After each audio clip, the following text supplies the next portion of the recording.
The law of mind. The law of mind is the first domino to fall. That's the first domino that precedes everything thereafter that's going to be created or manifested in your life is going to be started by the law of mind. And it is a law because it applies to everybody universally. It is impersonal. The law of mind is really a law of nature that it's available to all of us if we'll just apply it and use it. And that is going to precede everything that's created, as I said, because it's always the thought. That's the start. That's the beginning. That's the number one domino of anything great that's going to be coming into our life is that first thought. Also, it's the first dominating thought and the first domino to fall on anything negative that comes into our life. That's why disciplined thinking is the most important thing that we can get best at. Discipline in our thoughts, because our thoughts are going to be the spark, the starting point of all things that come after it. When we keep a dominating thought in our mind that is paired with strong emotion and planted in our subconscious mind, that's what creates circumstances and people to come into our life so that our thoughts that have been planted in our subconscious mind with strong emotions start to manifest themselves into their physical reality. I can't talk about this stuff enough. Thinking has got to be our first discipline skill that we want to get so good at it. That's going to be our most powerful creative force, our thinking. And we don't want stinking thinking.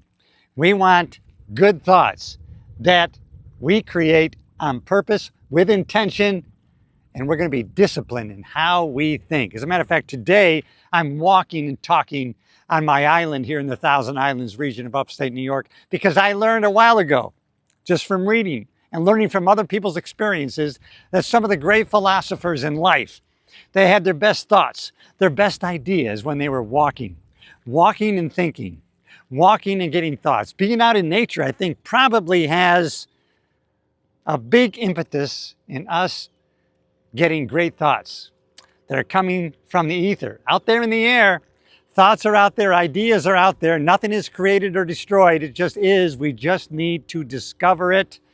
We are transmitters and we are receivers, and I think that's why when we're walking out in nature, that those big ideas come to us. All of a sudden they pop into our head, they pop into our mind. Why? Because we are out in nature, and so nature's law of mind starts to become enacted within us, and we're more open and receptive to thoughts that are already coming to and through us if we'll just allow it. We're actually controlling the flow better when we're out in nature, when we're out walking. That's why we get great ideas when we're out in nature walking. And that's why sometimes I think some of my best videos are when I'm walking and talking. I'm not operating from notes. I'm not operating from a teleprompter or a read script. I'm kind of stream of consciousness. I'm trying to put out ideas, thoughts in, mind stuff that I've learned from studying. The best way and only way to get an understanding of anything is to study. We have to study it. We should devote every day to a certain amount of time of studying. Study different things, all sorts of ideas, study them. And then repeat that study. Repetition is going to be the mother of skill in everything that we get focused on. And we need to really not only take control of our thinking, but we have to be disciplined in what we are focused on. As Tony Robbins always says, where focus goes, energy flows. And if we can pinpoint our focus, that becomes very powerful. It's like focusing the power of the sun through a magnifying glass down to a point. If we focus it down to a point, we can burn down a forest. But if we scatter it wide, it has little power or a lot less power. So the more we can narrow our focus, narrow where the energy flows and goes, the more powerful our thinking can become.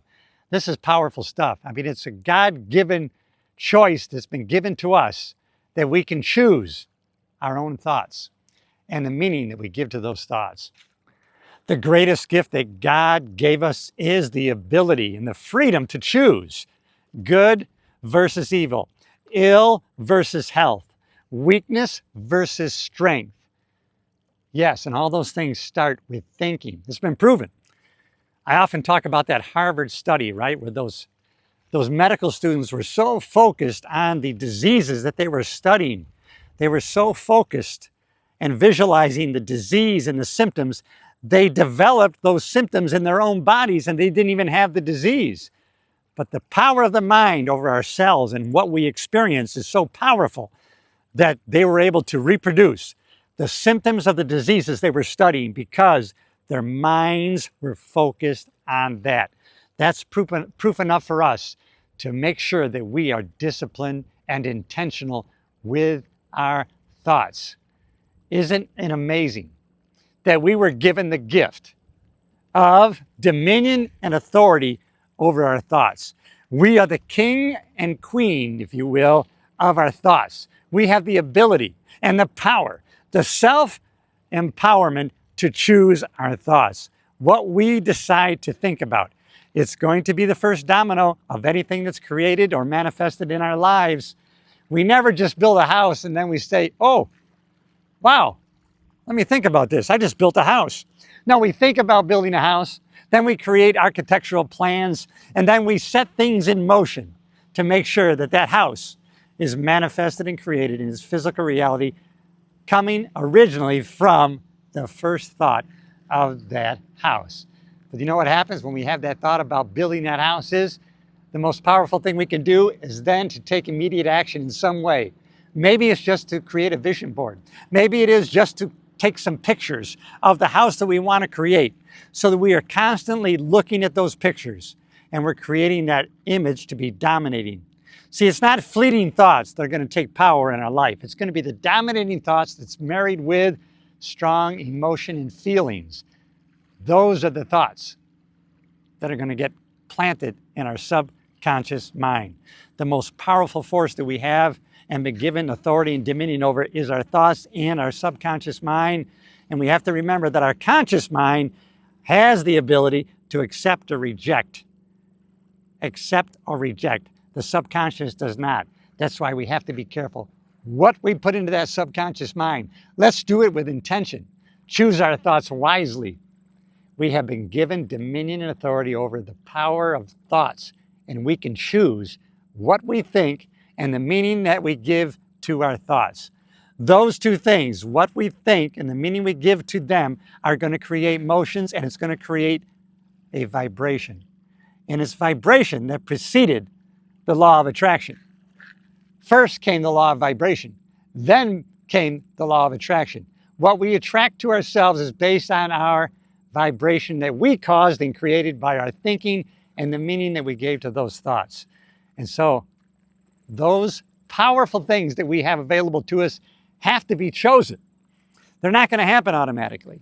If we leave things to chance, we'll probably drift. We'll drift in life and we'll be like a lot of people, and we're going to be addicted to mediocrity. Not you and I. We're different. We're of a higher frequency, a higher vibration. So that's not going to happen to us.